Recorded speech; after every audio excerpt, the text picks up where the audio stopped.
Hey y'all, and welcome to my channel. So this dress by Freepeople came up on my Instagram feed. It's called the Eleanor sweatshirt, and they want $128 for it. It's not normally my style, but there's something about it that's just sporty and kind of casual looking, and I thought this would be a perfect thrift flip. So I went to the thrift store, originally looking to make it probably in a navy blue, since I don't know that I've ever worn this color green, but I found this green sweatshirt from Target. Still had the tags on it and everything, $6, and I loved the cut of it. It was boxy, it had those kind of pleats in the arms at the shoulder, and it was a size large, which is a size bigger that I normally wear. So I went ahead and grabbed it, and then I have a yard of this kind of a creamy white polyester silky fabric. I think I picked this up at Joann a while back. Has a little bit of stretch to it, and I thought it would be perfect to do the pleated skirt. So, again, trying to kind of use things that I have. I didn't want to have to buy any more fabric. So my plan is just to basically attach the pleated skirt right there where the kind of the seam is, and just sew over the original seam so that I wouldn't, you really wouldn't see the stitches.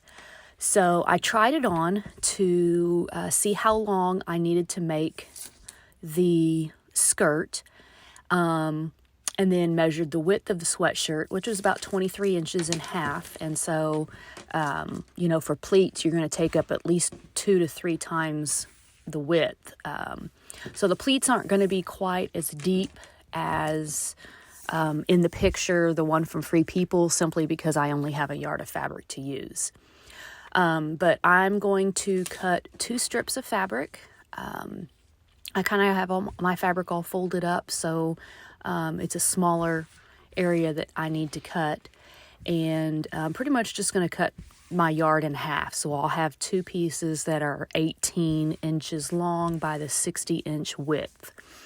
Again, with the pleats, you would normally use about, 3 times the width. So if the width is 23 twice, it'd be 46 inches all the way around. You would essentially triple that. But since I have only a yard, I'm only going to be able to do 120 inches, which, technically I guess it's kind of almost triple, but it worked. It worked.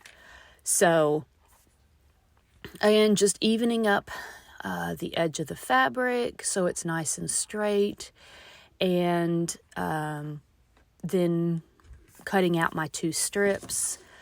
I will sew the 2 strips together to make a tube, basically just putting in the side seams, and then I'll also have an easier way I can match side seam to side seam and kind of fill in the pleating there.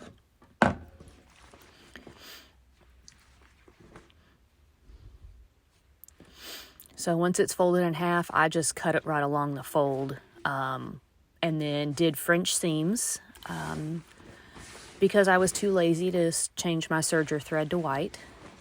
So I just did the French seam so it wouldn't fray. And then basically folding it seam to seam so that I could find a middle. So basically making 4 points. And I'll put a pin in each of the 4 points, and then do the same thing to the sweatshirt, and you're basically going to match quarter to quarter. Now, you can sit down mathematically, figure out how big your pleats are going to be, all of that. Me, I was feeling lazy and decided just to kind of eyeball it. So after I had my 4 points pinned, I just kind of pulled the fabric out, found the center, and then pinned the center of the fabric to the center point between the 2 pins. Nothing mathematical about it. Normally I do try to be really precise, but again, trying not to overthink things And so I just continued to do that. Each section, once I pinned it, found the center, matched the center of the fabric to the center of the sweatshirt, pinned it again. And when you do that enough time, you're left with, just a little bit like you see here that essentially just makes your pleat. And then I just kind of folded it over to make a pleat, and then pinned it in place. I just made sure that all the pleats went the same direction. Yes, it's not perfect. There are some pleats that are wider than others, but honestly, I think it was fine. This is something that I'm going to wear. It didn't bother me. I tried not to let any of my OCD tendencies get in the way, and just kind of tried to do it a little bit more simplistically. And then again, I just did that all the way around, matching basically quarter to quarter. Some of them, like you see here, one pleat turned out to be a little bit narrower than others. So, you can unpin and kind of reshift or whatever is needed. But, I didn't let it affect me a whole lot. I really do enjoy doing these thrift flips and things. And this is one reason I got into sewing as a teenager in the first place, was to recreate expensive garments that I couldn't afford for a lot cheaper. So you see here, I have everything all pinned up.